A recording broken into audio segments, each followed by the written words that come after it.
Saimum series ৬৪ বিপদে বুজুম্বুরা পর্ব ৫ বুজুম্বুরা বিমানবন্দরে ল্যান্ড করল এয়ার ইতালিয়ার সেই বিমানটি। সবগুলো গ্যাংওয়ে অকুপাইড থাকায় কোনো গ্যাংওয়ের মুখে ল্যান্ড করতে পারেনি বিমানটি। ল্যান্ড করেছে অ্যারাইভাল লাউঞ্জ থেকে একটু দূরে। বিমানবন্দরের গাড়িতে চড়ে এই দূরত্বটা পার হতে হবে যাত্রীদের।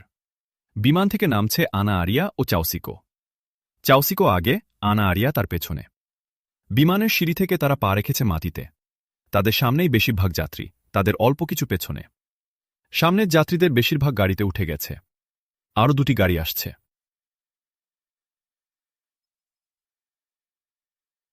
গাড়ির কাছেই যাত্রীরা বেশি।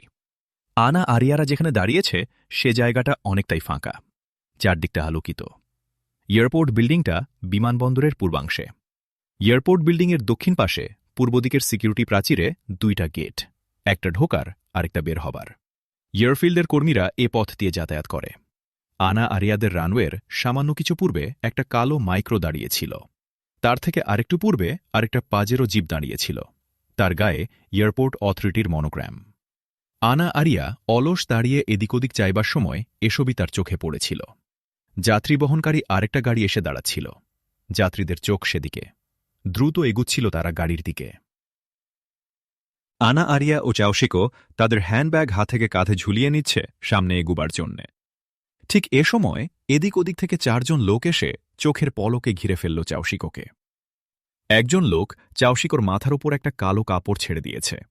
মুহূর্তে কালো কাপড়ে ঢেকে গেল তার শরীর। দুজন লোক তাকে কাঁধে তুলে নিল। তারপর ছুটতে শুরু করল মাইক্রোর দিকে। অবশিষ্ট দুজনের একজন একটা বোমা ছুড়ল। কালো ধোঁয়ায় ঢেকে গেল সব দিক। আনা আরিয়া প্রথমটায় বিমূঢ় হয়ে পড়েছিল। কি ঘটছে, কি করবে তা ভাবতে পারেনি। সম্বিত ফিরে পেয়েই কিডন্যাপার, কিডন্যাপার বলে চিৎকার করতে লাগল। কালো ধোঁয়ায় চারদিক ছেয়ে যাওয়ায় সে বুঝতে পারল না তার চিৎকার কারো দৃষ্টি আকর্ষণ করতে পারল কিনা। আনা আরিয়া বুঝতে পারল চাউসিকোকে কিডন্যাপাররা মাইক্রোবাসে তুলবে। আনা আরিয়া ছুকল সেদিকে। আনা আরিয়া যখন পৌঁছল মাইক্রোবাসের কাছাকাছি, দেখল মাইক্রোটি চলতে শুরু করেছে। আর কোনো উপায় না দেখে আনা আরিয়া ছুটল জিপটার দিকে। এক ঝটকায় টান দিয়ে জিপের ড্রাইভিং সিটের দরজা খুলে ফেলল। জিপের কি হলে চাবি দেখে আনা আরিয়া আল্লাহর লাখো শকর আদায় করল। কোনো কিছু তোয়াক্কা না করে ঝড়ের গতিতে চলছে মাইক্রোটি। জিপের স্পিড যদিও মাইক্রোর চেয়ে ভালো, কিন্তু রাস্তার গাড়ি ও জনচলাচলের মধ্যে গাড়ির স্পিড অতটা বাড়াতে ভয় করছে আনা আরিয়ার। আনা আরিয়া চেষ্টা করতে লাগল মাইক্রোটা যাতে চোখের আড়ালে না যেতে পারে এই ধরনের স্পিড অব্যাহত রাখতে। মাইক্রোটি এয়ারপোর্ট রোড থেকে মূল শহরে ঢুকে অ্যাপথ-অপথ ঘুরে বিশ্ববিদ্যালয় এরিয়ায় প্রবেশ করল। বিশ্ববিদ্যালয়ের মূল ক্যাম্পাস পেরিয়ে বিশ্ববিদ্যালয় এরিয়ার পুরনো এলাকায় পৌঁছল। মাইক্রোটি অবশেষে প্রবেশ করল পুরনো ও পরিত্যক্ত প্রশাসনিক ভবনে। বিশ্ববিদ্যালয়ের প্রতিষ্ঠাকালে এটাই ছিল বিশ্ববিদ্যালয়ের প্রশাসনিক ভবন। মাইক্রোটি পুরনো প্রশাসনিক ভবনে ঢুকে যাবার পর আনা আরিয়া গাড়ির আলো নিভিয়ে গাছের ছায়ার আড়াল নিয়ে নিঃশব্দে এসে একটা গাছের আড়ালে দাঁড়াল। গাড়িতে কিছুক্ষণ বসল আনা আরিয়া। ঘড়ি দেখল রাত 10:40 বাজে। কি করবে সে এখন? নিজেকে নিজেই প্রশ্ন করল আনা আরিয়া। পুলিশকে কি টেলিফোন করবে? পুলিশ ছাড়া চাউসিকোকে উদ্ধার করবে সে কিভাবে? ওরা চারজন ছাড়াও ভেতরে আরও লোক আছে নিশ্চয়। এসব ভাবতে গিয়ে কিছুটা আত্মস্থ হয়ে পড়েছিল আনা আরিয়া। তার গাড়ির দরজা খোলার শব্দে চমকে উঠে বাইরে তাকালো আনা আরিয়া। দেখল 4-5 জন লোক তার গাড়ি ঘিরে ফেলেছে। একজন তার পাশের দরজা খুলে রিভলভার হাতে দাঁড়িয়ে। রিভলভারের নল তার কপাল বরাবর উদ্যত। সব লোকই মুখোশ পরা। রিভলভারধারী বলল, তাহলে ম্যাডাম তুমিই আমাদের লোককে ফলো করেছ? তারা আমাদেরকে টেলিফোনে জানাবার পর ভেবেছিলাম সেই বড় শয়তান আহমদ মুসাই আমাদের লোকদের ফলো করল কিনা। সে ছাড়া আমাদের লোকদের ঘাটাবার সাধ্য আর কারণেই। এখন দেখি বাঘ ধরতে গিয়ে বিড়াল পেয়ে গেলাম। বেরিয়ে এসো ম্যাডাম। মুসলমানের বাচ্চার সাথে ফষ্টি নষ্টি আজ থেকে শেষ। চাউসিকোকে বিশ্ববিদ্যালয়ের পুরনো ভবনে ধরে এনেছ তোমরা কারা? বলল আনা আরিয়া চিৎকার করে। তোমার কোনো কথার জবাব দেব না। তোমাকে নিয়ে কি করব সেটা উপর থেকে জানার পর আমরা ঠিক করব, তবে তোমাকে ছাড়ব না। থাকতে হবে তোমাকে আমাদের সাথে, বলে লোকটি এক হাতে রিভলভার বাগিয়ে অন্য হাত দিয়ে টেনে গাড়ি থেকে বের করল আনা আরিয়াকে। বলল, বিশ্ববিদ্যালয়ের সেরা সুন্দরীকে প্রভু যীশু আমাদের হাতে এইভাবে তুলে দেবেন তা আমরা ভাবিনি। চলো সুন্দরী, এসেছিলে মুসলমানের বাচ্চাকে উদ্ধার করতে, এবার তোমাকে কে রক্ষা করবে? তোমরা কে জানি না, কিন্তু মুখ সংযত করে কথা বলো। ভুলে যেও না, রক্ষা করার একজন আছেন যিনি। আনা আরিয়ার কথায় বাধা দিয়ে সেই রিভলভারধারী বলে উঠল অট্টহাসির সাথে, আহমদ মুসা এখানে কোত্থেকে আসবে? ডাকো একবার দেখি তাকে। আহমদ মুসাকে আমি চিনি না। আমি ডাকছি সবার রক্ষাকর্তা, পালনকর্তা, সবার স্রষ্টাকে, বলল আনা আরিয়া। অন্য চারজন মুখোশধারীর একজন চিৎকার করে বলে উঠল, এই ছুকরির বক বক আমরা আর শুনতে পারছি না। এ মাল তো হঠাৎ করে জুটেছে, লণ্ডভণ্ড করে দিল আমাদের প্রোগ্রামকে। এর একটা হাল করে আমাদের তো দ্রুত ফিরে আসতে হবে এখানে। রাতের মধ্যেই তো আমাদের সব কাজ শেষ করতে হবে। ঠিক বলেছ জিম, একে চ্যাং দোলা করে নিয়ে চলো গাড়িতে, কুইক, বলল রিভলভারধারী লোকটি। দুজন আগ্রহ ভরে ছুটে এলো আনা আরিয়ার দিকে। দাঁড়াও, মেয়েটার গায়ে কেউ হাত দেবে না, পেছন থেকে বলে উঠল একটা শান্ত কিন্তু খুবই শক্ত কণ্ঠ। সবাই মুখ ঘুরিয়ে তার দিকে তাকাল। সেই সাথে সবার হাতে উঠে এলো রিভলভার। দেখল সবাই গাছের আড়াল থেকে একজন বেরিয়ে এসেছে, তার হাতে উদ্যত রিভলভার। উত্তরে পাঁচজনের কেউই কথা বলল না। হঠাৎই চোখ মুখ হিংস্র হয়ে উঠেছে তাদের। তাদের রিভলভার উঠে আসছে ছায়ামূর্তি লক্ষ্য করে। ব্ল্যাক ক্রসের কালসাপগুলোকে ছোবল দেবার কোনো সুযোগ দিল না ছায়ামূর্তিটি। ছায়ামূর্তির হাতের রিভলভার চোখের পলক পড়ার মতো 5 বার নড়ে উঠল। 5টি লাশ বোটা থেকে খসে পড়া পাকা ফলের মতো মাটিতে আছড়ে পড়ল। আনা আরিয়া বসে পড়েছিল গাড়ি থেকে তাকে টেনে নামাবার পরই। ছায়ামূর্তিটি এগিয়ে এলো আনা আরিয়ার কাছে, বলল, গাড়িতে উঠে বসো বোন, আপাতত আর কোনো ভয় নেই। নরম স্নেহমাখানো কণ্ঠ ছায়ামূর্তির। আনা আরিয়া তাকিয়েছিল ছায়ামূর্তির দিকে। তাকিয়ে থেকেই সে উঠে দাঁড়াল। ছায়ামূর্তির এক কথায় তার মনের সব ভয় যেন এক মুহূর্তেই দূর হয়ে গেছে। সে অনেকটা যন্ত্রচালিতের মতো ছায়ামূর্তির নির্দেশ পালন করে গাড়িতে উঠে বসল। তুমি কে? এখানে কেন তুমি? ওরা কারা? বলল ছায়ামূর্তিটি। তার সেই আশ্বাসপূর্ণ নরম কণ্ঠ। আমি আনা আরিয়া, এই পোপ ভিক্টর বিশ্ববিদ্যালয়ের এক ছাত্রী। আমাদের বিশ্ববিদ্যালয়ের একটা ডেলিগেশন নিয়ে আমরা বিশ্ববিদ্যালয় ফেরত আসছিলাম ভ্যাটিকানের খ্রিস্টান যুব কংগ্রেসে থেকে। আমার এক সাথীকে এরা কিডন্যাপ করে এখানে নিয়ে এসেছে। উদ্ধারের আশায় তাদের ফলো করে আমি এখানে এসেছি। এক নিঃশ্বাসে দ্রুত বলল আনা আরিয়া। তোমাকে বা আর কাউকে কিডন্যাপ না করে তাকে কিডন্যাপ করল কেন? বলল ছায়ামূর্তি। তার আগে বলুন প্লিজ, আপনি কি আহমদ মুসা? জিজ্ঞাসা করল আনা আরিয়া। তার কণ্ঠটি একটু কাঁপা, ভয় মিশ্রিত। তুমি এ প্রশ্ন করছো কেন? তুমি কি আহমদ মুসাকে চেনো? ছায়ামূর্তিটি বলল, আমি আহমদ মুসাকে চিনি না, কিন্তু এরা বারবার ভয়ের সাথে আহমদ মুসার নাম করছিল। তাদের একটা কথার উত্তরে আমি যখন বললাম, ভুলে যেও না, রক্ষার জন্য একজন আছেন যিনি, আমি এর দ্বারা আল্লাহর কথা বলছিলাম, কিন্তু তখন অট্টহাসির সাথে তাদের একজন বলেছিল, আহমদ মুসা এখানে কোত্থেকে আসবে? আমার এখন মনে হচ্ছে আপনিই তাদের সেই আহমদ মুসা। আহমদ মুসা বলল, আমি তাদের আহমদ মুসা নই, আমি তোমাদের আহমদ মুসা। ওদের সাথে তোমার শেষ কথাটা আমি শুনতে পেয়েছি। তুমি কি মুসলিম? জি, আমি মুসলিম। আমার যে সাথীকে উদ্ধারের আশায় ওদের ফলো করে এখানে এসেছি, সেই সাথীকে দেখে আমি ইসলামের প্রতি অনুরক্ত হয়েছি এবং ইসলাম গ্রহণ করেছি, বলল আনা আরিয়া। ভ্যাটিকানের খ্রিস্টান যুব কংগ্রেসে তোমরা গিয়েছিলে কেন? তোমার সাথে নিশ্চয় মুসলিম? আহমদ মুসা বলল, সে অনেক কথা স্যার। ডেলিগেশনে অংশ নিতে এবং ডেলিগেশনের প্রধান হতে আমার সেই সাথীকে বাধ্য করা হয়েছে। আর আমি বিশ্ববিদ্যালয়ের ভিসি ফাদার স্টিফেন ফোবিয়ানের মেয়ে। আমাকে না জানিয়েই আমাকে ডেলিগেশনের ডেপুটি প্রধান করা হয়েছিল, বলল আনা আরিয়া। কিন্তু তোমার সাথীকে এখন ফেরার পথে কিডন্যাপ করা হলো কেন? জিজ্ঞাসা আহমদ মুসার। মুখটা ম্লান হয়ে গেল আনা আরিয়ার। বেদনায় আচ্ছন্ন হয়ে গেল তার চোখ মুখ। অবরুদ্ধ এক আবেগের ভারে কেঁপে উঠল তার শুকনো ঠোঁট। বলল সে, এখানে অনেক কথা আছে স্যার। আমার সাথী খুবই প্রতিভাবান ছাত্র এবং বিজ্ঞানীও। তার সাথে সে একজন নিষ্ঠাবান মুসলিম। ভ্যাটিকানের যুব কংগ্রেসে তাকে মধ্য আফ্রিকা রিজিয়নের প্রতিনিধির দায়িত্ব দেয়া হয়েছিল। যুব কংগ্রেসে অন্যান্য রিজিয়নাল নেতাদের মতো তাকেও যীশুখ্রিস্টের জীবনের 10 মিনিটের একটা বক্তৃতা দিতে হয়েছিল। তার এই বক্তৃতা নিয়েই গণ্ডগোলের সৃষ্টি। তার বক্তৃতা এক্সপাঞ্চ করা হয় এবং তার বিরুদ্ধে অভিযোগ আনা হয় যে তার বক্তৃতা মুসলমানদের চিন্তার একদম কপি। অভিযোগ তোলা হয় সে অনুপ্রবেশকারী।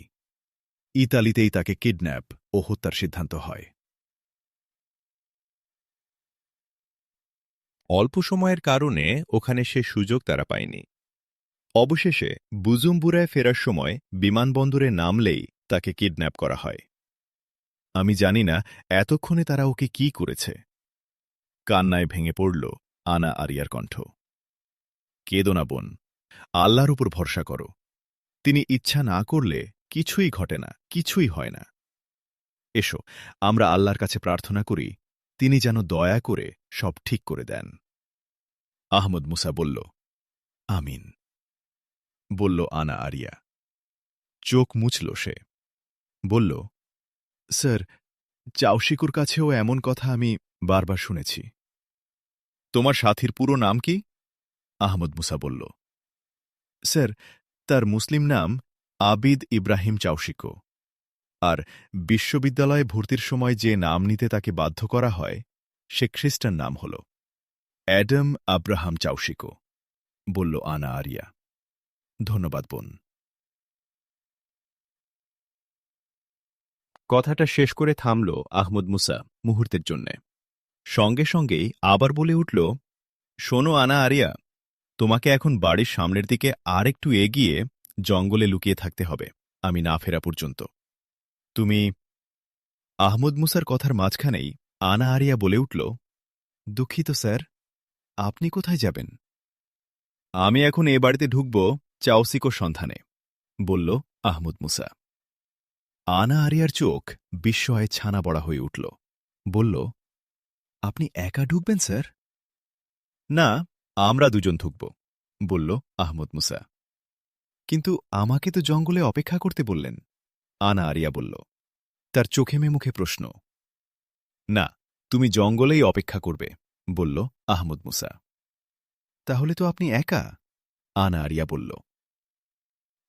একা নয়, আল্লাহ আমার সাথে আছেন, বলল আহমদ মুসা। আল্লাহু আকবার। ধ্বনিত হল শব্দ দুটি আনা আরিয়ার কণ্ঠে। তার চোখে মুখে বিস্ময় বিমুগ্ধতা। বলল, ভুলে গিয়েছিলাম স্যার আল্লাহর কথা। নতুন ঈমান তো? ঈমান কারো ক্ষেত্রে নতুন অর্থে নতুন থাকে না বোন। বিশ্বাসের ঘোষণা দেওয়ার সাথে সাথেই আল্লাহকে পাওয়ার শত যোজন পথ সে অতিক্রম করে এক নিমেষেই। তখন ঈমান তার পুরনো ও পূর্ণ হয়ে যায়। আসলে কিন্তু মানুষের ঈমান সবসময় চির নতুন থাকে। চলার পথে সৃষ্টির প্রতিটি ঘটনা ও নিদর্শনের মধ্যে ঈমানের নবায়ন হয়, নতুন জীবন পায়, পায় নতুন শক্তি, নতুন গভীরতা। একটু থেমেই আহমদ মুসা আবার বলল, তুমি কি রিভলভার চালাতে জানো বোন? জানি, কিন্তু প্র্যাকটিক্যালি কখনো ব্যবহার করিনি, বলল আনা আরিয়া। তাতেই চলবে, বলে আহমদ মুসা পায়ের মোজায় আটকানো একটা রিভলভার বের করে আনা আরিয়ার হাতে তুলে দিল। আনা আরিয়া বিসমিল্লাহ বলে রিভলভার হাতে নিয়ে বলল, স্যার, রিভলভারের সাথে দোয়াও চাই। আল্লাহ তার রহম ও করম দিয়ে আমাদের সকলকে ঘিরে রাখুন, বলে আহমদ মুসা তার জ্যাকেটের পকেট থেকে তার M16 বের করে হাতে নিয়ে চলার জন্যে ঘুরে দাঁড়ানোর আগে বলল, আসি বোন, আল্লাহ হাফেজ। চলতে শুরু করল আহমদ মুসা। জঙ্গলের মধ্যে দিয়ে পথ করে নিয়ে সে দৃঢ় পায়ে অগ্রসর হচ্ছে পোড়ো ধরনের পুরনো বাড়িটার দিকে। আনা আরিয়া তাকিয়ে আছে আহমদ মুসার চলার পথের দিকে। বুকে তার চিন্তার তোলপাড়। আহমদ মুসাকে এখনই মাত্র সে দেখল। তার পরিচয় এখনও সে জানে না, কিন্তু মনে হচ্ছে যুগ যুগান্তরের সে চেনা। এক বোন ডাকেই সে তাকে আপন করে নিয়েছে। কে এই আহমদ মুসা?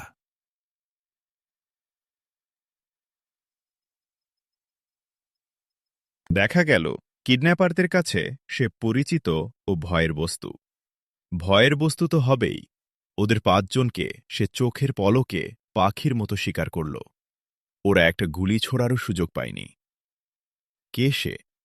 নিশ্চয়ই বড় কেউ হবে। বিনা দ্বিধায় শত্রুপুরীতে সে ঢুকে যাচ্ছে। চাউশিকও তো তার কেউ নয়, পরিচয়ও তার সাথে নেই। আর একটা প্রশ্নেরও সে কোনো জবাব পাচ্ছে না।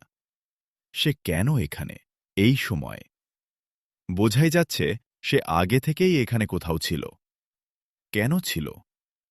আনা আরিয়া এখানে এসেছে চাউশিকোকে কোথায় নিয়ে যাওয়া হচ্ছে তা দেখার জন্যে এবং সম্ভব হলে তাকে উদ্ধারের কিছু ব্যবস্থা করার জন্যে।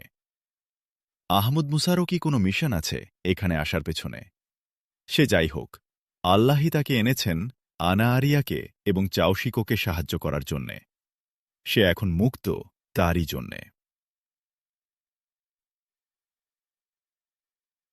সে সময়ের অবস্থা মনে পড়তেই বুকটা কেঁপে উঠল আনা আরিয়ার। ওদের হাতে থাকলে তার কি হতো? একেবারেই নিম্ন শ্রেণীর ক্রিমিনাল ওরা। আল্লাহর শুকরিয়া আদায় করল আনা আরিয়া। আল্লাহই তাকে বাঁচাবার ব্যবস্থা করেছেন। আল্লাহ আহমদ মুসাকে সাহায্য করুন, চাউসিকোকে ভয়ানক বিপদ থেকে রক্ষা করুন। আল্লাহর কাছে প্রার্থনা করল আনা আরিয়া।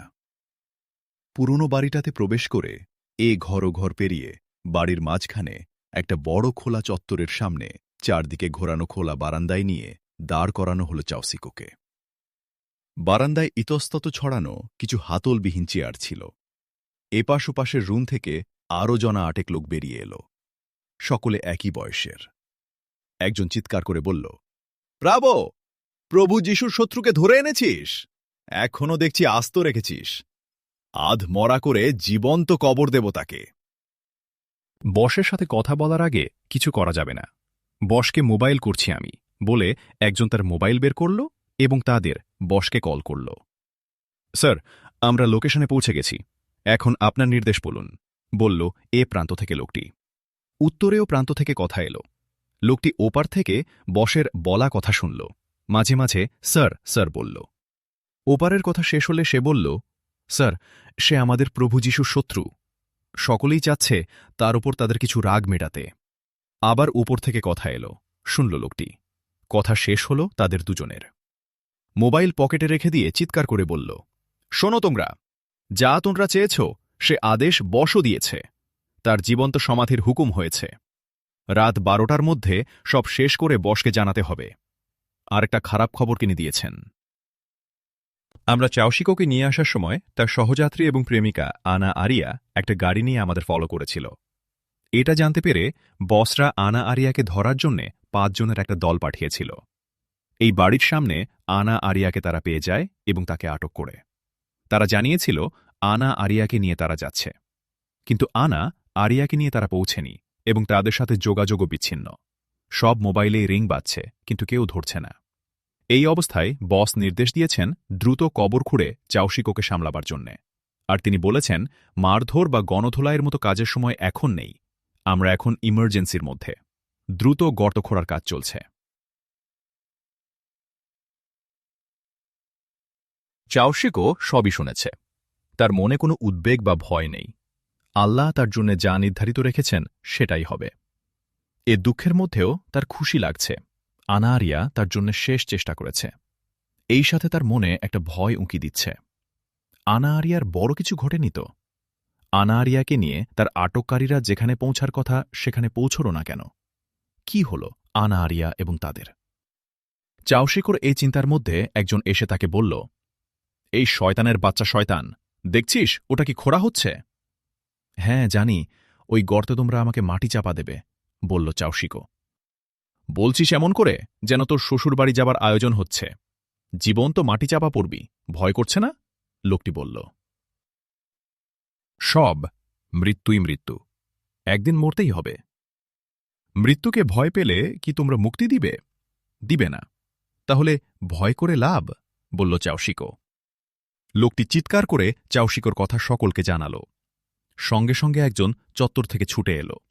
সর্বশক্তি দিয়ে একটা ঘুষি চালাল চাউশিকোর মুখে।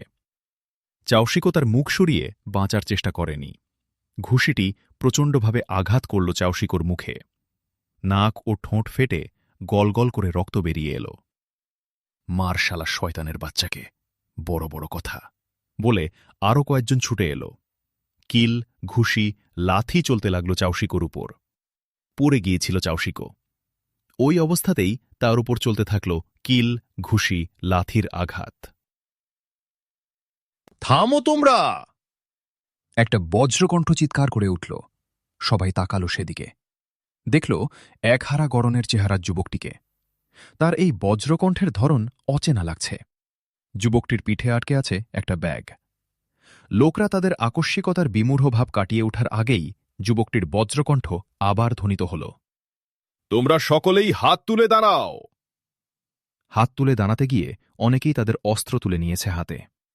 দ্রুত উঠে আসছে তাদের রিভলভারের ব্যারেলগুলো যুবকটির দিকে। চোখের পলকে যুবকটির M16 মেশিন রিভলভার লোকদের উপর দিয়ে ঘুরে এল। গুলি বেরিয়েছিল বৃষ্টির মতো। মুহূর্তেই 12টি লাশ পড়ে গেল। একজন লাফ দিয়েছিল গর্তে। সে বেঁচে গেছে। যুবকটি আহমদ মুসা। চাউশিকোর উদ্ধারের জন্যে সে ঢুকেছিল পরিত্যক্ত এই পুরনো বাড়িতে। একজন বেঁচে যাওয়ায় খুশি হল আহমদ মুসা। এদের অন্তত একজনকে সে জীবিত চায়। বারান্দা থেকে নেমে আহমদ মুসা এগোল গর্তের দিকে। তার হাতের রিভলভার গর্তের দিকে তাক করা। গর্তের উপরের একটা অংশ সে দেখতে পাচ্ছে। গর্তের মুখের আয়তন দেখে আহমদ মুসা ভাবল, এ ধরনের একটা গর্ত তারা এখানে কেন খুঁড়ছিল? কোনো কিছু লুকিয়ে রাখার জন্যে? আহমদ মুসার ভাবনার এই মুহূর্তে একটা লোক গর্ত থেকে স্প্রিংয়ের মতো উঠে দাঁড়াল এবং গুলি করল আহমদ মুসাকে। আহমদ মুসার তখন করার কিছুই ছিল না, কিন্তু তার চিন্তা নতুন করে সক্রিয় হবার আগেই তার সিক্স সেন্স সক্রিয় হয়ে উঠেছিল। আহমদ মুসার দেহ চোখের পলকে ডান দিকে কাত হয়ে পড়ে গিয়েছিল, কিন্তু তার M16 তার ডান হাতে ঠিকঠাক ছিল। বাম হাতটা মাত্র একবারের জন্য কেঁপে উঠেছিল। লোকটির গুলি আহমদ মুসার কাঁধের নিচে বাম বাহুর মাথায় বিদ্ধ হওয়ার সময়।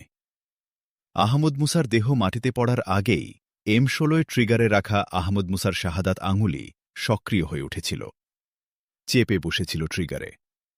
বেরিয়ে গিয়েছিল M16 থেকে এক পোশলা গুলি। লোকটি দাঁড়িয়ে থেকেই দ্বিতীয় গুলি করার জন্য প্রস্তুত হয়েছিল, কিন্তু গুলি করার আর সুযোগ সে পায়নি। আহমদ মুসার M16 গুলি তাকে ঝাঁঝোড়া করে দিয়েছিল। আহমদ মুসা উঠে দাঁড়াল, তাকালো চাউশিকোর দিকে, বলল, চাউশিকো, ওদের আর কোনো লোক কি আশেপাশে আছে? চাউশিকো উঠে দাঁড়িয়েছিল। তার মুখ রক্তাক্ত। তার চোখে মুখে রাজ্যের বিস্ময় এবং মনে হাজারো প্রশ্নের ভিড়। যুবকটির বাহুতে গুলি লেগেছে, তাও দেখতে পেয়েছে সে। আঁতকে উঠেছিল সে তাকে রক্ষাকারী যুবকটিকে গুলিবিদ্ধ হতে দেখে। চাউশিকো অবাক হল, যুবকটি তার আহত স্থানে একবারও হাত দিল না, দেখলও না। সবচেয়ে অবাক হয়েছে চাউশিকো, গুলি খাওয়ার সাথে সাথেই সে গর্তের লোকটিকে মেরেছে গুলি করে। আহমদ মুসার জিজ্ঞাসা জবাবে চাউশিকো বলল, আমার মনে হয় ওদের আর কোনো লোক এখানে নেই। ধন্যবাদ চাউশিকো, বারান্দার একটা চেয়ারে তুমি বসো, আমি আসছি। আহমদ মুসা বলল। বিস্ময় কাটছে না চাউশিকোর। এই যুবককে সে দেখেও নি, চিনেও না। পরিচিতজন, বিশ্ববিদ্যালয়, কোথাও এ ধরনের আত্মীয় স্বজন, বন্ধু বান্ধব তার নেই। সে আসছে ইতালি থেকে।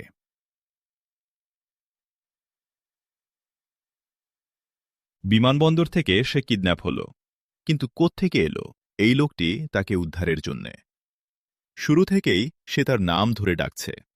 নাম বলছে এমন করে যেন সে চাউশিকোর কোনো আত্মীয় পরিজন বা বন্ধুবান্ধব। আহমদ মুসা মৃত লোকদের তল্লাশিতে লেগে গেছে। 13 জনকেই তল্লাশি করল সে। তাদের পকেটে, মানি ব্যাগে টাকা ছাড়া আর কিছুই পেল না। তবে প্রত্যেকের কলার ব্যান্ডে পেয়ে গেল সেই saviour of Central Africa SCA এর মনোগ্রাম। আশ্চর্য হল, আহমদ মুসা, ব্ল্যাক ক্রসের এই লোকরা বিশ্ববিদ্যালয়ের পুরনো ভবনে এলো কি করে? আসুমানি পরিবারের নিহত 2 মেয়ের ভর্তির ব্যাপারে তাদের কাছে যাওয়া একটা টেলিফোন কলের গ্রেট বিষয়ে অনুসন্ধানের জন্যেই আহমদ মুসার এখানে আসা। এই বিল্ডিংটাই ছিল টেলিফোন কলটির লোকেশন। এসে পেল ব্ল্যাক ক্রসের লোকদের। তাহলে কি এদেরই কেউ টেলিফোন করেছিল আসুমানি পরিবারে? কিন্তু কেন?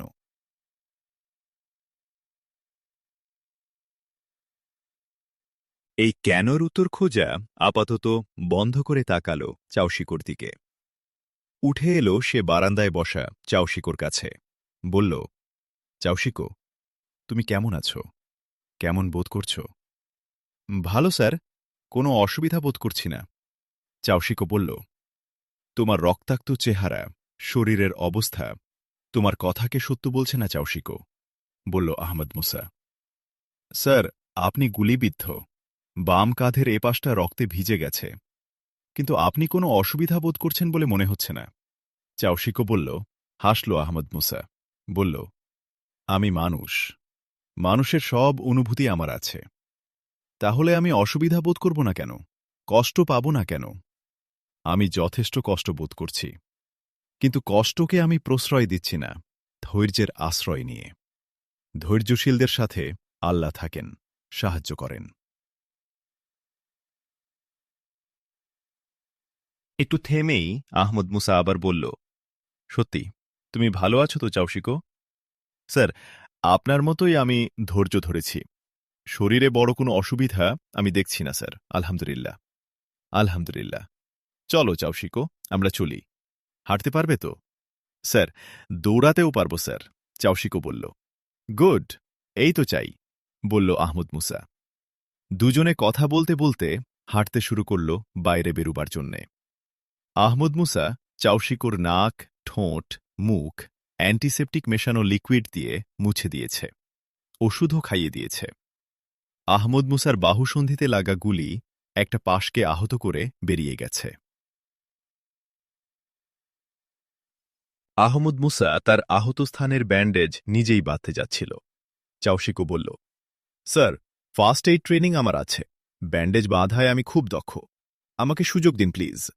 সারা জীবনের জন্যে আমার একটা বড় সঞ্চয় হবে যে আমি একদিন আহমদ মুসার বাহুতে একটা ব্যান্ডেজ বেঁধে দিয়েছিলাম। আহমদ মুসার নাম চাউশিকো আনা আরিয়ার কাছ থেকে ইতিমধ্যেই শুনে নিয়েছিল। আহমদ মুসার নাম শুনে চাউশিকো আবেগে, উত্তেজনায় কেঁদে ফেলেছিল। সিজদায় পড়ে চিৎকার করে বলেছিল, ইয়া আল্লাহ, আপনার হাজার শকর। আহমদ মুসার সাথে আমার দেখা করিয়ে দিয়েছেন আমার ও আনা আরিয়ার কঠিন এক দুঃসময়। আপনার এ বান্দার একটা চাওয়া আপনি পূর্ণ করেছেন। সিজদা থেকে উঠে চাউশিকো আহমদ মুসাকে লক্ষ্য করে বলেছিল, স্যার, ক্যামেরুনের ঘটনাসহ আপনার কথা ইন্টারনেটে এবং আন্তর্জাতিক বিভিন্ন ম্যাগাজিনে এত পড়েছি যে আমি স্বপ্ন দেখতাম আপনার সব ঘটনা নিয়ে। আল্লাহর কাছে কত যে প্রার্থনা করেছি, আল্লাহ আপনার সাথে যেন আমাকে সাক্ষাৎ করান। জানেন, Robin Hood, Sherlock Holmes, Che Guevara, Ho Chi মিন, মাও সেতুং প্রমুখের সব ভালো দিকের যোগফল হিসাবে আপনাকে আমি দেখি। আমার দেখা যে ঠিক আজকের ঘটনা আমাকে তা বলে দিচ্ছে। একটু আড়ালে গিয়ে আহমদ মুসার বাহুসন্ধিতে ব্যান্ডেজ বেঁধে দিয়েছিল চাউশিকো। আহমদ মুসারা কথাবার্তা বলাসহ এই কাজগুলো করছিল বিশ্ববিদ্যালয়ের বাগানের গাছপালা ঘেরা একটা চত্বরে। পরিষ্কার পরিচ্ছন্নতা, সেবা শুশ্রূষার সব কাজ শেষ হয়ে গেলে আহমদ মুসা চাউশিকো ও আনা আরিয়াকে নিয়ে বসল। আনা আরিয়ার দুগণ্ড জুড়ে তখনও অশ্রুর দাগ। চাউশিকো ও আহমদ মুসার আহত অবস্থা দেখে কান্নায় ভেঙে পড়েছিল আনা আরিয়া। আহমদ মুসা সান্ত্বনা দিয়ে বলেছিল, আমারও চাউশিকো সামান্য আহত হওয়া দেখে তুমি কাঁদছ, কিন্তু এ দুর্ঘটনায় ১৭ জন লোকের প্রাণ গেল। আল্লাহ তো আমাদের বাঁচিয়ে রেখেছেন। স্যার, আমি কাঁদছি। আপনার গুলিটা আর কয়েক ইঞ্চি ডানে গিয়ে লাগলে কি হতো, এবং আপনাকে আল্লাহ না পাঠালে আমার ও চাউশিকোর কি অবস্থা দাঁড়াত? আনা আরিয়া বলেছিল। আল্লাহ আমাদের সাহায্য করেছেন, তার শুকরিয়া আদায় করে এসো বর্তমান নিয়ে আলোচনা করি। এখন রাত ১২টা, আমাদের সামনে কিছু জরুরি বিষয় আছে, বলল আহমদ মুসা। স্যার বলুন। চাউশিকো ও আনা আরিয়া দুজনেই বলে উঠল। আজ এ পর্যন্ত চাউশিকো ও আনা আরিয়ার জীবনে যা ঘটেছে তা নতুন পরিস্থিতির সৃষ্টি করেছে। চাউশিকো, তোমার বিশ্ববিদ্যালয় হলে যাওয়া বা বাড়িতে যাওয়া নিরাপদ কিনা? না, নিরাপদ নয়। বিশ্ববিদ্যালয় হলের ঠিকানা ওরা জানে, বাড়ির ঠিকানা ওরা জানে, বলল আনা আরিয়া। তৃতীয় চতুর্থ কোনো জায়গা চাওশিকোর আছে কিনা? আহমদ মুসা বলল। আনা আরিয়া তাকালো চাওশিকোর দিকে। আমার 2 ফুফুর বাড়ি আছে বুজুম্বুরাতে, বলল চাওশিকো। তুমি সেখানে নিরাপদ? জিজ্ঞাসা আহমদ মুসার।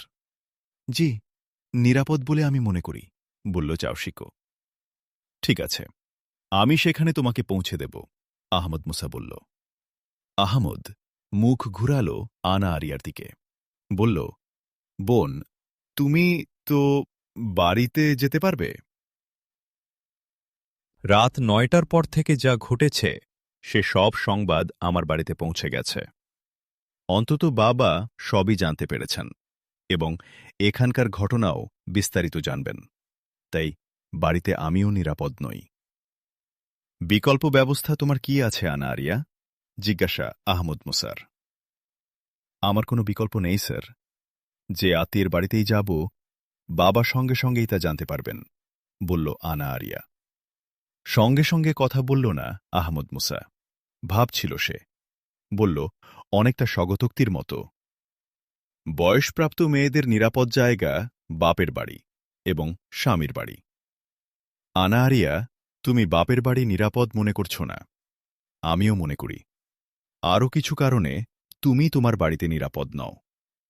তাহলে তোমরা দুজন এখন কি বিয়ে করতে রাজি আছো?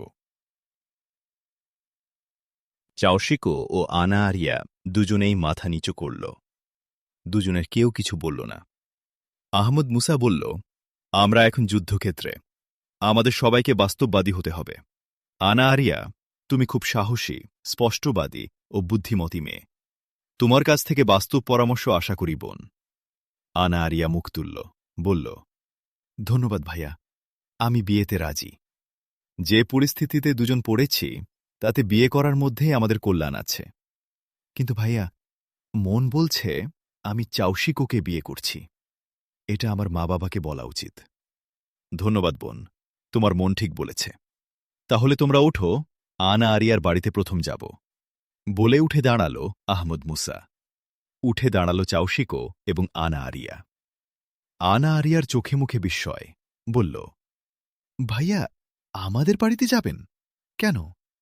তোমার বাবা মায়ের সাথে কথা বলতে, আহমদ মুসা বলল।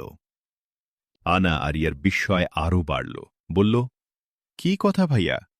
বিয়ের ব্যাপারে বাবা মাকে কিছু বলার সময় এটা নয় ভাইয়া। কিছুই বলা এখন সম্ভব নয় আমার পক্ষে। তুমি তো কথা বলবে না, কথা বলবো আমি, আহমদ মুসা বলল।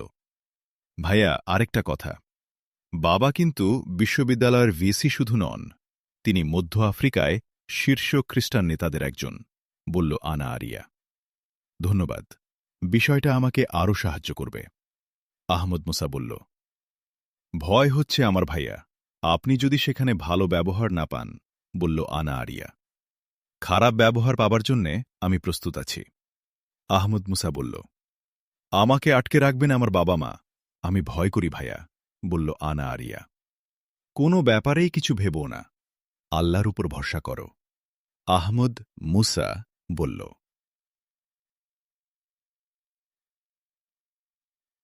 ধন্যবাদ ভাইয়া, আল্লাহ আমাদের জন্য যথেষ্ট, বলল আনা আরিয়া। গাড়িতে উঠে বসল সবাই। আহমদ মুসা ড্রাইভিং সিটে, তার পাশের সিটে চাওশিকো, আর পেছনের একা বসেছে আনা আরিয়া। গাড়ি চলতে লাগল। বিশ্ববিদ্যালয়ের বাগান থেকে ভিসির বাড়ি খুব কাছেই। ভিসির বাড়ির গেট বন্ধ। গাড়িটিকে দাঁড়াতে হল। গেট বক্স থেকে বেরিয়ে এলো দারোয়ান। সে গাড়ির সামনের সিটে দুজন অপরিচিত লোক দেখতে পেল, কিন্তু পেছনের সিটে তাকিয়েই দেখতে পেল ছোট ম্যাডাম, মানে আনা আরিয়াকে। গেটম্যান আনা আরিয়াকে একটা বাউ করে দ্রুত গিয়ে গেট খুলে দিল। ভেতরে ঢুকে গেল গাড়ি। গাড়ি আস্তে আস্তে এগিয়ে গিয়ে দাঁড়ালো আনা আরিয়াদের গাড়ি বারান্দায়। কয়েক মুহূর্ত সময় গেল।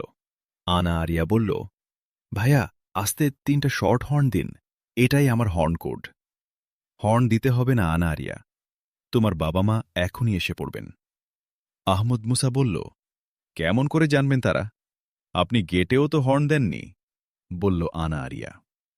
গেটম্যান ওদের জানিয়ে দিয়েছেন, আহমদ মুসা বলল। ঠিক ভাইয়া, এ সহজ কথাটা আমার মনে আসেনি। আল্লাহর হাজার শকর, কোনো ছোট বিষয়েও দেখি আপনার নজর এড়ায় না, বলল আনা আরিয়া। আনা আরিয়ার কথা শেষ না হতেই গাড়ি বারান্দার সামনের বড় গেটটা খুলে গেল।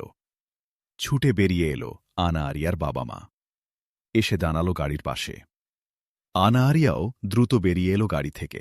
প্রথমেই পেল বাবাকে। বাবা 2 হাত বাড়িয়ে জড়িয়ে ধরল আনা আরিয়াকে। প্রভু যিশুকে অনেক ধন্যবাদ, তিনি আমাদের সহায় হয়েছেন, বলল আনা আরিয়ার বাবা। আনা আরিয়া বাবাকে ছেড়ে দিয়ে মাকে জড়িয়ে ধরল। তার মা শিলা স্টিফেন তাকে জড়িয়ে ধরে কেঁদে উঠল। বলল, গত 2 ঘন্টায় আমরা শেষ হয়ে গেছি মা। তোমাকে বলেছি না যে কোনো বিপদে জড়াবে না? কেন বিপদের মধ্যে ছুটে গেলি? স্ত্রী শিলাকে একটু শান্ত করে ফাদার স্টিফেন ফোবিয়ান গাড়ির দিকে আর একটু এগিয়ে এলো। বলল আহমদ মুসাদের লক্ষ্য করে, তোমাদেরকে ধন্যবাদ, আমাদের মেয়েকে আমরা পেয়ে গেছি। চাওসিকও উদ্ধার হয়েছে। প্রভু যিশু তোমাদের মঙ্গল করুন। আমাদের আর কিছু বলার নেই, শোনারও নেই। ধন্যবাদ, বলে ফাদার স্টিফেন ফোবিয়ান তাকালো স্ত্রী শিলা ও মেয়ে আনা আরিয়ার দিকে। বলল, চলো। গাড়ির ড্রাইভিং সিট থেকে বেরিয়ে এলো আহমদ মুসা। গাড়ির দরজা বন্ধ করে গাড়িতে ঠেস দিয়ে দাঁড়িয়ে বলল, মিস্টার স্টিফেন, আপনার বলারও নেই, শোনারও নেই, কিন্তু আমার বলারও আছে, শোনারও আছে। আশা করি আমাকে সুযোগ দেবেন। আহমদ মুসার শান্ত কিন্তু শক্ত কণ্ঠ। ফাদার স্টিফেন ফোবিয়ান ঘুরে দাঁড়াল, তাকালো স্থির এবং কিছুটা বিস্ময় দৃষ্টি নিয়ে আহমদ মুসার দিকে। তার কোনো কথার এরকম জবাব কোনোদিন সে শোনেনি এবং শুনতে তার ভালোও লাগেনি। কিন্তু আহমদ মুসার মুখের দিকে তাকিয়ে যেন কিছুটা সম্মোহিত হল। মনে হল এ যুবক অনর্থক কথা বলে না, অহংকারের ফাঁকা বুলিও এটা নয়। যুবকটির শান্ত চেহারার মধ্যে যেন আগুন দেখতে পাচ্ছে সে। বলল স্টিফেন ফোবিয়ান, আমি কথাটা বলেছিলাম এজন্যে যে আমাদের বাড়ির উপর পুলিশের দৃষ্টি আছে। কথা আমাদের তাড়াতাড়ি শেষ করাই ভালো। পুলিশকে আমাদের কোনো ভয় নেই, পুলিশকে আমারও প্রয়োজন, বলল আহমদ মুসা। ধন্যবাদ, বলো এবার তোমার কথা। ফাদার স্টিফেন ফোবিয়ান বলল, যা বলার তার আগে আরও কয়েকটা কথা বলা প্রয়োজন। বিমানবন্দরের ভেতর বিমানের পাশ থেকে 5 জন সন্ত্রাসী চাওসিকোকে কিডন্যাপ করে। আতঙ্কিত আনা আরিয়া চাওসিকোকে কোথায় নিয়ে যাচ্ছে তা দেখা এবং পারলে উদ্ধার করার উদ্দেশ্যে আনা আরিয়া সন্ত্রাসীদের পিছু নেয়। সন্ত্রাসীরা চাওসিকোকে আপনাদের বিশ্ববিদ্যালয়ের পুরানো ও পরিত্যক্ত প্রশাসনিক ভবনে এনে তুলে। আনা আরিয়া ভবনটির সামনে পৌঁছে পাশের ঝোপ এলাকায় একটা অন্ধকারে আশ্রয় নিয়ে ভাবতে থাকে কি করবে সে। এই সময় সন্ত্রাসীদের 5 জনের আর একটা গ্রুপ খবর পেয়ে সেখানে এসে আনা আরিয়াকে আটক করে। আনা আরিয়াকে তারা নানা অশোভন কথা বলে এবং শেষে চ্যাংদোলা করে তাকে তারা তাদের গাড়িতে তুলতে যাচ্ছিল। আমি অন্য একটা উদ্দেশ্য নিয়ে ওই ভবনে এসেছিলাম এবং ওই ঝোপেরই অন্য পাশে বসে সমগ্র বিষয়টা দেখছিলাম। যখন আনা আরিয়াকে চ্যাংদোলা করে তাদের গাড়িতে তুলছিল তখন আমি গিয়ে তাকে উদ্ধার করি। সংঘর্ষে ওদের 5 জনই মারা যায়। মুক্ত আনা আরিয়ার কাছে সবকিছু শোনার পর আমি চাওসিকোকে উদ্ধারের জন্য ভবনটিতে ঢুকি। আমি যখন চাওসিকোকে খুঁজে পাই তখন দেখি অনেকে মিলে চাওসিকোকে মারধর করছে এবং তার জন্যে কবর খোঁড়া হচ্ছিল তাকে জীবন্ত কবর দেওয়ার জন্যে। আমার সাথে সন্ত্রাসীদের সংঘর্ষ হয়। সংঘর্ষে সেখানে 13 জন সন্ত্রাসীর সবাই মারা পড়ে। চাওসিকো উদ্ধার হয়। চাওসিকো ও আনা আরিয়ার সাথে পরে আলোচনা করে আমি বুঝলাম চাওসিকো বিশ্ববিদ্যালয় কিংবা বাড়ি কোথাও নিরাপদ নয় এবং আনা আরিয়াও বাড়িতে নিরাপদ নয়। এই আহমদ মুসার কথার মাঝখানে আনা আরিয়ার বাবা স্টিফেন ফোবিয়ান বলে উঠল, আনা আরিয়া বাড়িতে নিরাপদ নয় কেন? আনা আরিয়াকে মুক্ত অবস্থায় বাড়িতে দেখলে সন্ত্রাসীরা ছুটে আসতে পারে দুই কারণে: আনা আরিয়ার উপর প্রতিশোধ নেয়া এবং তাকে মুক্তকারী লোকদের খোঁজ করা, এবং আনা আরিয়ার কাছ থেকে তাদের পরিচয় জানা। সন্ত্রাসীদের ১৭ জন লোক নিহত হওয়ার জন্যে আনা আরিয়া দায়ী, এ অভিযোগ তারা তুলবে, আহমদ মুসা বলল। যদি সন্ত্রাসীরা এ অভিযোগ না তুলে? কারণ আনা কাউকে হত্যা করেনি, বরং সে কিডন্যাপ হতে যাচ্ছিল, বলল আনা আরিয়ার বাবা ফাদার স্টিফেন ফোবিয়ান। স্যার, আপনি সন্ত্রাসীদের কতটুকু চেনেন জানি না, কিন্তু আমি ওদের ভালো করে চিনি। ব্ল্যাক ক্রসের সন্ত্রাসীরা প্রতিশোধ নেয়ার ক্ষেত্রে নিজের লোকদেরকেও বিন্দুমাত্র ছাড় দেয় না, আহমদ মুসা বলল। ফাদার স্টিফেন শুধু একবার তাকালো আহমদ মুসার দিকে, কোনো কথা বলল না। ব্ল্যাক ক্রসরা কেমন তা সে জানে, কিন্তু এই যুবকটি ওদের নাম পরিচয় জানল কি করে? স্যার, আরেকটা বিষয়। আজ রাতে বিশ্ববিদ্যালয়ের পুরনো প্রশাসনিক ভবনে যা ঘটল তা আমি পুলিশকে জানাতে চাই, যাতে আমার কোনো দায় না থাকে এবং পুলিশও জানতে পারে চাওশিকোকে কিডন্যাপ কারা করেছিল। আনা আরিয়াকে পেলে পুলিশ আনা আরিয়াকে সন্ত্রাসীদের সম্পর্কে জিজ্ঞাসাবাদ করতে পারে, বলল আহমদ মুসা। শুধু আনা আরিয়া নয়, আমরাও, মানে বিশ্ববিদ্যালয় ও পুলিশি ঝামেলায় পড়তে পারে, আনা আরিয়ার বাবা স্টিফেন ফোবিয়ান বলল। তার কণ্ঠ অনেকটাই নরম। স্যার, ওটা কোনো চিন্তার বিষয় নয়। পরিত্যক্ত ভবনের দায় বিশ্ববিদ্যালয় সহজেই এড়িয়ে যেতে পারে, বলল আহমদ মুসা।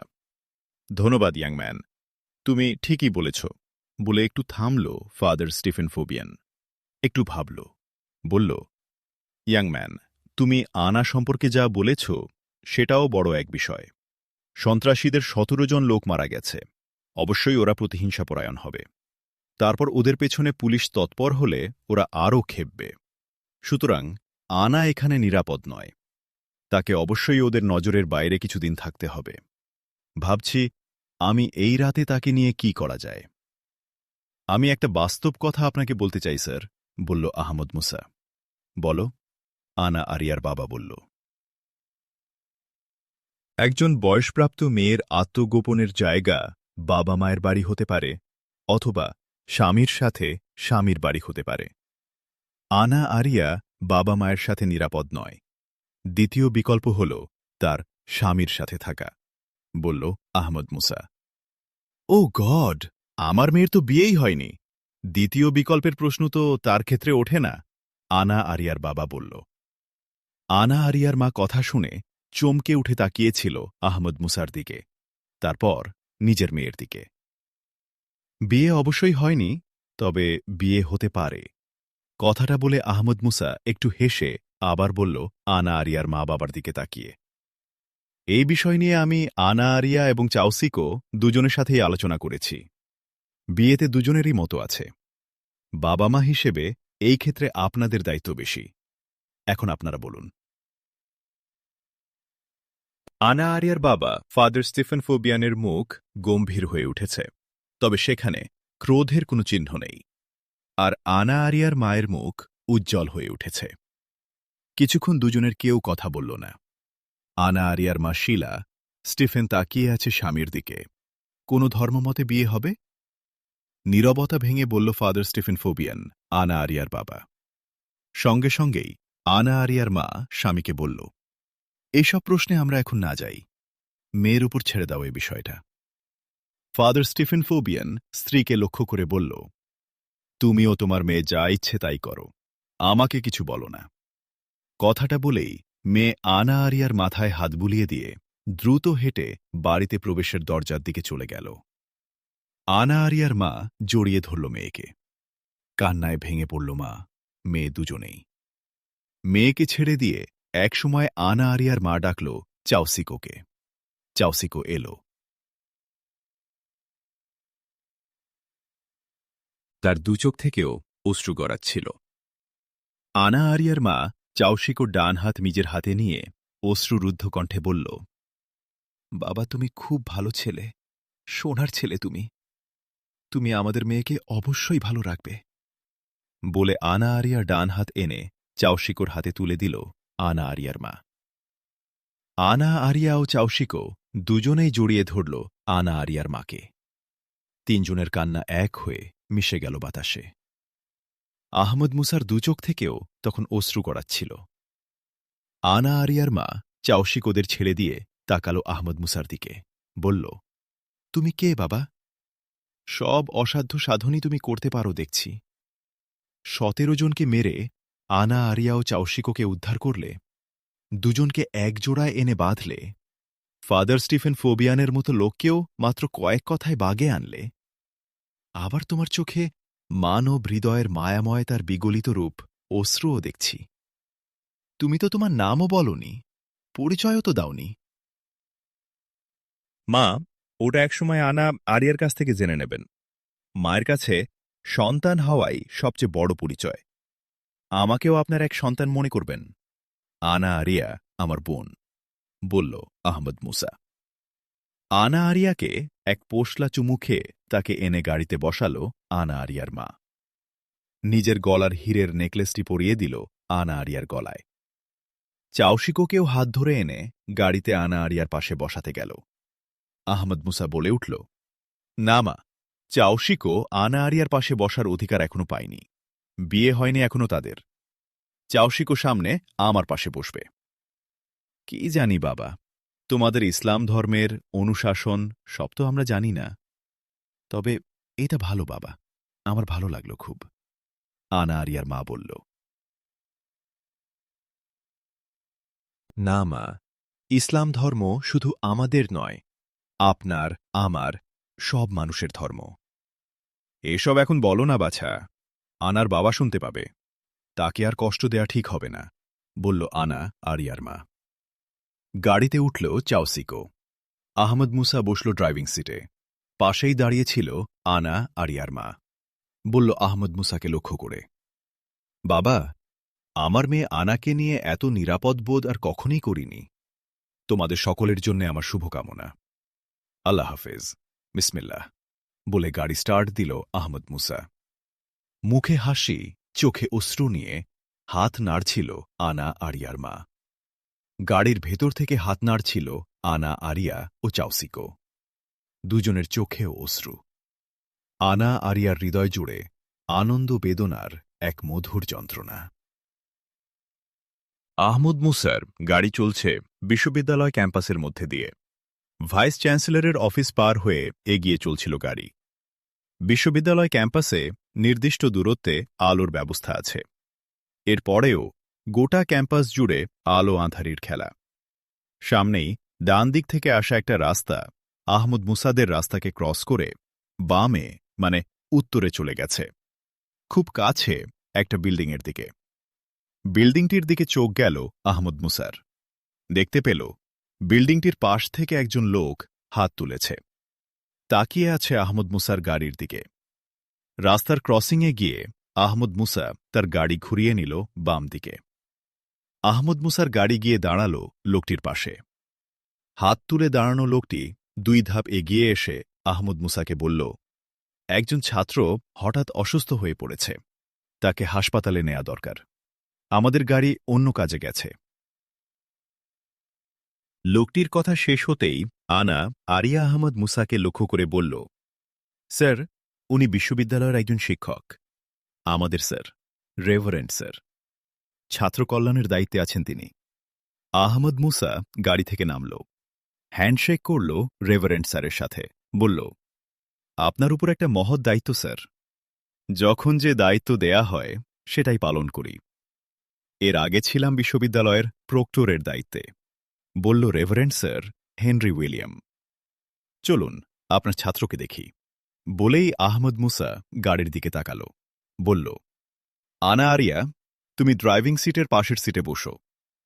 চাউসিকো এবং স্যার অসুস্থ ছেলেটিকে নিয়ে বসবেন পেছনে। অসুস্থ ছেলেটিকে আহমদ মুসাই পাজাকোলা করে নিয়ে এসে পেছনের সিটের মাঝখানে বসিয়ে দিল। রেভারেন্ড স্যার ও চাউসিকো বসল তার 2 পাশে। গাড়ি চলছিল হাসপাতালের পথে।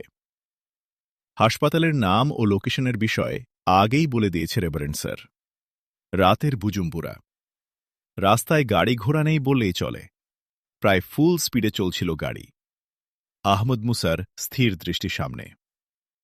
রেভারেন্ড স্যার, আপনার বিশ্ববিদ্যালয়ে দুঃখজনক ঘটনা ঘটেই চলেছে। আপনার মন ভালো থাকার কথা নয়, বলল আহমদ মুসা। যেমন?